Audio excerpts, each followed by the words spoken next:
and welcome to the SciFirst MovieTalk episode. So in this episode, I'll be discussing the original 1996 phenomenal horror slasher movie, Scream, as directed by Wes Carpenter and written by Kevin Williamson.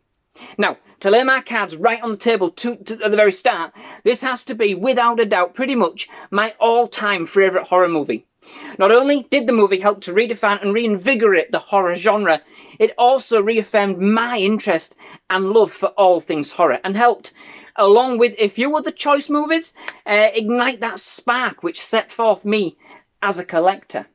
Definitely a very poignant movie, not just for horror in general, but also for me, very much on a personal level, being a very big part of my enthusiasm for movies overall. Now, before I delve any further, I just wanted to give an issue a warning that this episode may contain some mild spoilers. Now, I'm not going to give away the ending at all, so you don't need to read there, but at least a couple of things that I'm going to say will kind of affirm the fate of at least one of the characters. The rest I will leave as ambiguous as I can. And I just want to issue a correction as well, for those of you that may have keenly noted that I stated the film was directed by Wes Carpenter. And indeed, it is directed by one of the true masters of horror, Wes Craven, of course. But for those that you've seen the film, hopefully the reference didn't pass you by. And of course, for those that haven't, well, this needs to go on your watch list. The movie introduces us to the quiet town of Woodsboro, which is rocked by a series of grisly murders, all perpetrated by somebody dressed up in a dime store ghost face Halloween costume.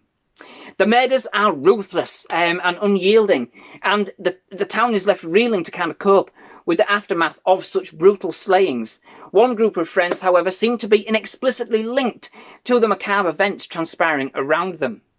When seemingly everybody could be a potential suspect, and when nobody is safe from the relentless pursuit of Ghostface, who indeed will make it through the ordeal alive, just who is the masked killer? Now, I've watched this movie so many times that I could have starred a part in it by now. Even when its sequels were released, my love for this one specifically never wavered. I must admit though, I haven't actually seen it in ages before I actually watched it again for this review. I kind of became saturated with it, I think, and I never kind of really wanted to be numbed to this movie in particular, you know? And then with the kind of advent of the 2000 horror kind of spoof movie, scary movie, it became all the more paramount that I gave this movie a little distance. Given that Scary Movie, for as excellent as it is, or from what I remember, it basically rips off much of the plot to Scream, you know? So it kind of became difficult not to watch one without kind of referencing or kind of thinking about the other. But I must say, upon a rewatch for this review, that spark, it was still there. This is still a phenomenal movie. It was fantastic to revisit this now horror classic. Such an experience, and indeed one which brought back so many memories. Back in the day, it was the first and pretty much the only time I was ever allowed any friends around to the house, en masse, that was. Now, this was no real fault of my parents. There just wasn't the room, you know? But in this instance, I was given special permission to invite them all around, turn up the surround sound and plug in my newly minted VHS copy of the movie. Indeed, for a bona fide Scream watch party, all squished up in our very tiny living room at the time. Scream more than defined a generation of horror. It introduced a whole new generation audience to the genre at a time when most of the big franchises had been relegated to direct-to-video releases, and which, let's be fair, when all said and done, were pretty lacking. It served as a complete turning point for horror, and indeed reaffirmed my love for the genre, as I've said, you know. But indeed it should have come with its own spoilers, given that in the first 10 minutes, I think, we find out who the killer is in the original Friday the 13th movie. And at that point, I hadn't actually seen it. I think overall it provided something tangible as a movie, where other horrors had kind of ever-increasing supernatural elements kind of integrated into the plot and ever-embellished, more confusing storylines. Scream opted to press the reset button.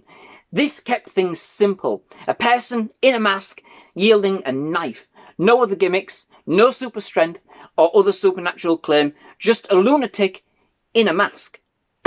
It is smart, sleek, edgy, sexy, and completely self-aware. And I think that's the kind of clean, kind of no-nonsense approach that kind of appealed to a lot of people. It certainly did me. It had elements of horror that many could recognise, while at the same time giving us something completely fresh. That and the absolutely fantastic, out-of-this-world cast, which really drives this movie from the get-go, from that very first opening sequence. It's very heavily influenced by a number of other horror films, absolutely. It is indeed very meta in that respect, most notably by John Carpenter's original 1978 movie Halloween. Only this time around, it's tied with a fantastically suspenseful whodunit mystery. I mean, of course, we know who the killer is in Halloween, but this time around, we don't know. I mean, by the end of the movie, literally everybody was a suspect, and I would say it was the first kind of true shock ending that I'd ever really seen up to that point. At the time it was released, this film was somewhat unique in the respect that it references real-world horror franchises, to which many could relate, the geek in me, you know, while both serving as a love letter to the many movies that it references and kind of a list of cliches to which most horror films repeat ad nausea, and indeed those which Scream was trying to avoid. It's not a total parody of the movie's exploits. The way it does its comedy is very subtle, born from its characters, its dialogue, and its homage to just about every horror that you could think of at the time. It's entertaining in its own way, kind of building on the characters and their ever-increasing involvement in the overall story. That kind of plain, frank nature is very relatable, and whilst the throwbacks and elements related to horror films of the past will spark any horror fan's enjoyment, you know, the cast, the preppy story, and an overall mystery will keep anybody hooked. Gore aside, even Wes Craven gets in on the action with a cameo aimed at one of his most iconic characters, and I didn't know it was Wes at the time when I first watched it, so that was something I found out for this review. Very interested.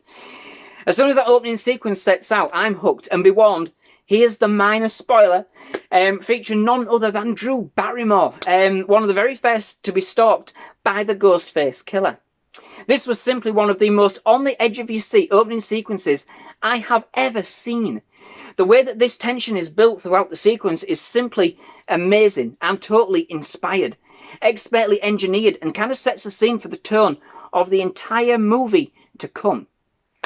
And indeed the shock value that somebody of Drew Barrymore's stature and prominence would get the chop, you know, so early on in the film, it really did make you think that literally anybody could be next, which only served to kind of feed the mystery and excitement of the movie. Barrymore more than sells the terror in that sequence. Absolutely spot on. There are actually, amongst the horror, some rather charming and endearing moments with many of the characters as well, building up their backstory and an emotional connection. These aren't just two-dimensional this time around. Every kill means something. Even the initial kill with Barrymore is so poignantly done, so emotional. Her brief stint ends up being one of the most epic in the movie. One member of the cast, and I can't say who without giving the game away, absolutely nails the energy in this movie with an absolutely superb performance that I think really captures the essence of what they were going for. I mean, they all do incredibly well in selling the characters and the horror in the movie, don't get me wrong.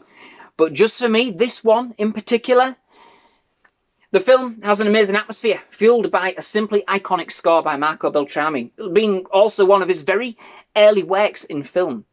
The themes Beltrami uses here are sharp, edgy, and piercing throughout, with a range of kind of mechanical and electro beats, synthesized voices, and, you know, well, synthesized tones and haunting voices. That's what I wanted to say. There might be synthesized voices, I don't actually know. And the way that it switches between these is totally nerve-shattering. The score immediately kind of cemented Beltrami for me as a composer to watch out for. And indeed, from here, he went on to create some fantastic scores and work with a number of directors across a range of genre, easily becoming one of my favourite composers of the time.